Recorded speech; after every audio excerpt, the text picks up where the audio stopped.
एक बार की बात है, एक राजा को दूसरे राज्य के अपने मित्र राजा से मिलने के लिए जाना था। जिस रास्ते से राजा की सवारी को दूसरे राज्य में जाना था, वह रास्ता सुनसान था। आम दिनों में उस पर कोई आता जाता नहीं था।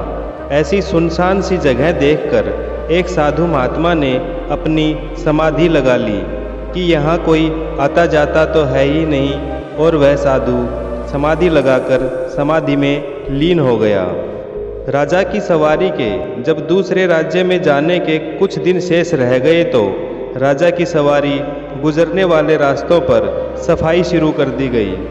सफाई कर्मी सफाई करते करते और बगैर रुके धूल मिट्टी उड़ाते उड़ाते ही उस साधु को डांटकर बोले, जल्दी से खड़ा होकर दूसरी जगह चला जा, तुझे दिखाई नहीं देता? हम राजा के सफाई कर्मी हैं, यहाँ से राजा की सवारी गुजरेगी। बाबा पर धूल मिट्टी भी गिरती रही।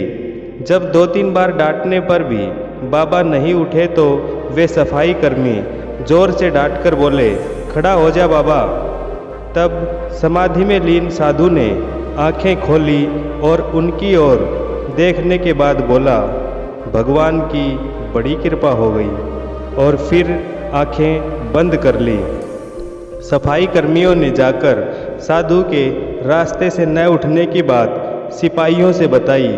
तब राजा के सिपाही आए और उसने थोड़ा जोर से गुस्से में साधु को रास्ते से उठने के लिए कहा, लेकिन साधु ने तो अपने उसी अंदाज में आंखें खोली और सिपाहियों को देखकर बस यही बोला, भगवान की बड़ी कृपा हो गई, और फिर से आंखें बंद करके समाधि में लीन हो गया।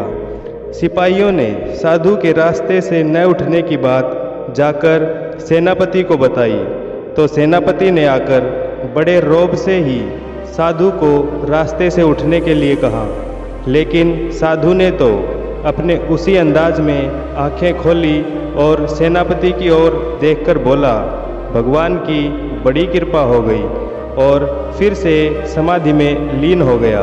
सेनापति ने भी यह सारी बातें जाकर राजा को बताई।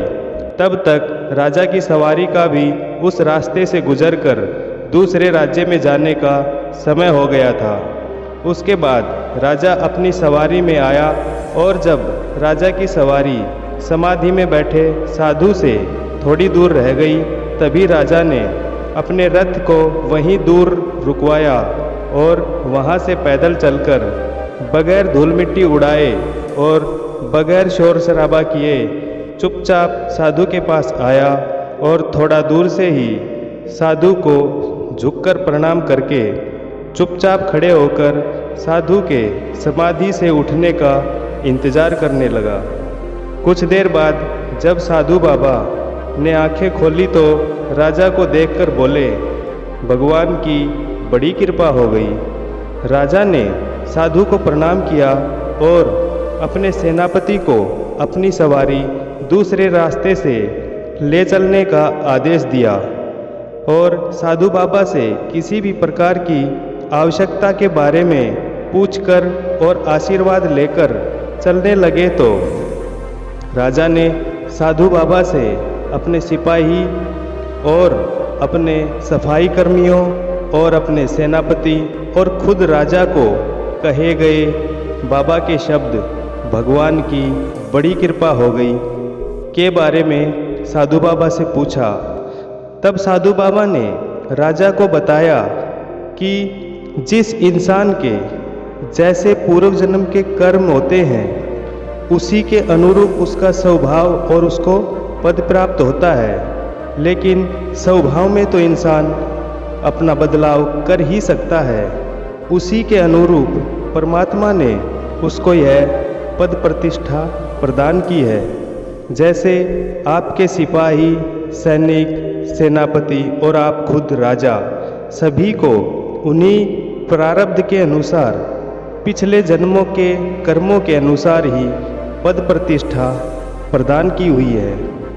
यह कहकर साधु ने फिर से आंखें बंद कर ली और समाधि में लीन हो गया, और राजा दूसरे रास्ते से चला गया। अतः हम सबको भी दयालु, नम्र और उदार होते हुए और सत्कर्म करते हुए, अपने कर्तव्य का पालन करते हुए जीवन यापन करते रहना चाहिए, ताकि अगला जन्म सुधर सके। ऐसे ही और अच्छी वीडियोज़ के लिए please like, share and subscribe my channel. Thanks a lot.